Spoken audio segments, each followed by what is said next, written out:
Hello viewers, आज मैं आपको क्षेत्रमिति चैप्टर का ये प्रश्न सॉल्व कराने वाला हूँ। तो बने रहिए हमारे यूट्यूब वीडियो के साथ। इस प्रश्न में दिया गया है कि एक समलंब चतुर्भुज आकार के मैदान की समांतर भुजाएं 60 मीटर और 77 मीटर है और समांतर भुजाएं 25 मीटर और 26 मीटर हैं। मैदान का क्षेत्रफल कितना होगा? तो इस प्रश्न को बनाने के लिए सबसे पहले हम लोग क्या करेंगे कि एक समलंब चतुर्भुज आकार का एक आकृति हम लोग खींचेंगे। अब आकृति का हम लोग एक नाम लिख देंगे जिससे कि पहचान में आसानी होगी। यानी ए बी सी डी एक क्या है? समलंब चतुर्भुज है, जिसमें भुजा ए बी जो है वो किसके पैरेलल में होगा? सी डी के पैरेलल में होगा।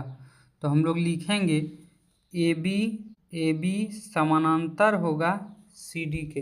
अब हम लोग जो पैरेलल भुजाएं हैं उसका माप हम लोग लिखेंगे। तो ए बी का माप कितना हो जाएगा? 60 मीटर और सी डी का माप हो जाएगा 77 मीटर।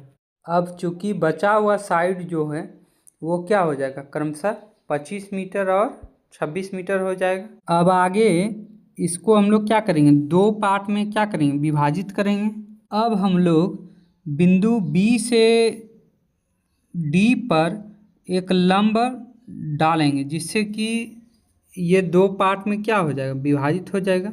तो हम लोग इसको विभाजित करते हैं। तो बी से सी डी पर एक रेखा बी खींचना है जिससे कि यह क्या हो जाएगा? दो पार्ट में विभाजित हो जाएगा।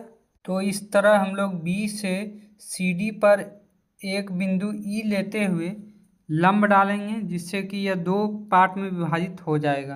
पहला भाग पार्ट 1 हो जाएगा और दूसरा भाग पार्ट 2 हो जाएगा। इस तरह सी डी को हम लोग क्या किए? दो पार्ट में विभाजित कर चुके हैं। पहला भाग होगा सी ई और दूसरा भाग होगा ई डी। अब चूंकि सी डी बराबर कुल लंबाई कितना दिया गया है? सी डी बराबर 77 मीटर, इसलिए उसमें से ई डी बराबर हो जाएगा, ई डी बराबर 77 माइनस 60 मीटर यानी 17 मीटर।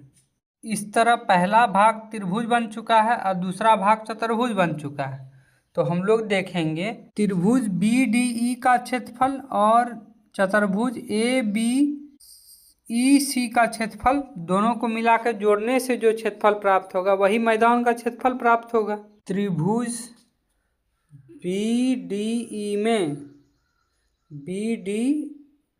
में हम लोग देखेंगे कि बी डी में क्या क्या गिवन है। तो बी डी में गिवन है ई डी बराबर 17 मीटर और बी ई बराबर 25 मीटर और बी डी जो कि त्रिभुज का ही पार्ट है वो कितना हो जाएगा? 26 मीटर। अब चूंकि त्रिभुज की भुजाएं क्या है? अलग अलग है। तो ये कैसा त्रिभुज होगा? विषम बाहु त्रिभुज होगा।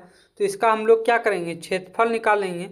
तो त्रिभुज बी डी ई का क्षेत्रफल बराबर होगा under root S minus A S minus B S minus सी।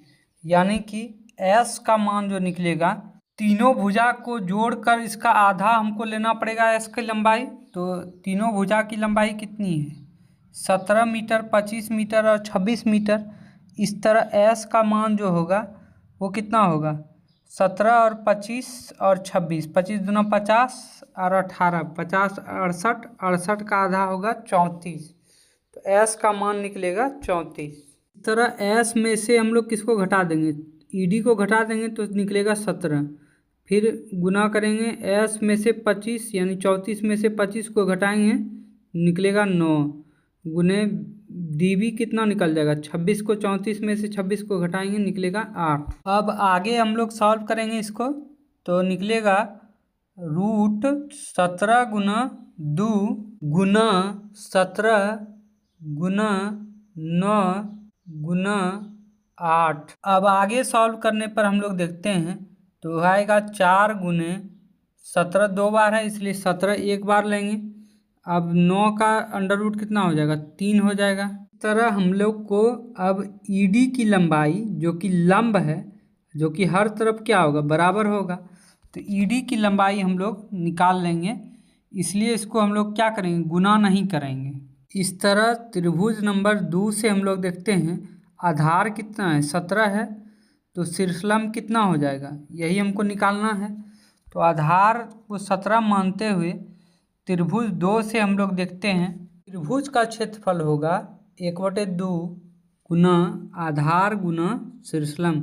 तो आधार कितना है, 17 है, गुना लंब यानी शीर्षलंब बराबर होगा त्रिभुज का क्षेत्रफल। हम लोग लिखेंगे 1/2 गुना 17 गुना लंब बराबर होगा त्रिभुज का क्षेत्रफल। तो बराबर में लिखेंगे 4 गुना 17 गुना 3। अब इसको सॉल्व करेंगे तो चूँकि 17 क्या है, दोनों तरफ है, तो 17 17 क्या होगा, कट जाएगा। तो इसलिए लंब बराबर होगा, लंब का जो मान आएगा वो बराबर आएगा 4 गुना 3 गुना 2 यानी 4 तिया 12 दूनी 24। तो लंब का मान आ चुका है 24 मीटर। इस तरह हम लोग अब आगे देखते हैं कि समलंब चतुर्भुज के क्षेत्रफल का सूत्र होता है 1/2 गुना समांतर भुजाओं का योग गुना शीर्षलंब। इस तरह हम लोग लिखेंगे 60 + 77 गुना 24 यानी शीर्षलंब कितना आया है, 24 आया है, तो हम लोग लिखेंगे 24।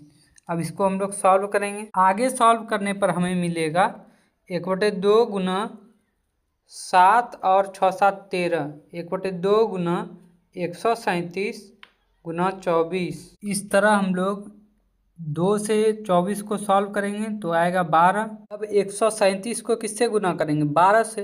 तो हम लोग जानते हैं कि यदि हम लोग यूनिट डिजिट को सॉल्व कर लें तो हमारा आंसर यहाँ पर आ जाएगा। तो हम लोग यूनिट डिजिट को सॉल्व करते हैं तो इकाई अंक हो जाएगा बरसते 84। 84 के 4 हाथ में रहा 8 और 13 बारे 56 से 156 8 8 6 14 यानी दहाई अंक भी 4 होगा। तो इस तरह हम लोग इसको सॉल्व कर चुके हैं, तो दहाई अंक भी 4 होगा। अब हम लोग बारी बारी से ऑप्शन को देखते हैं और चेक करेंगे। तो ऑप्शन नंबर ए को हम जब चेक करते हैं तो ऑप्शन नंबर ए में इकाई दहाई दोनों अंक में 4 नहीं है, तो ये ख़त्म हो जाएगा। ऑप्शन नंबर बी को हम देखते हैं तो दोनों अंक में 4 है, इसलिए ये सही उत्तर हो जाएगा। तो इस प्रश्न का सही उत्तर हो जाएगा 1644 मीटर स्क्वायर।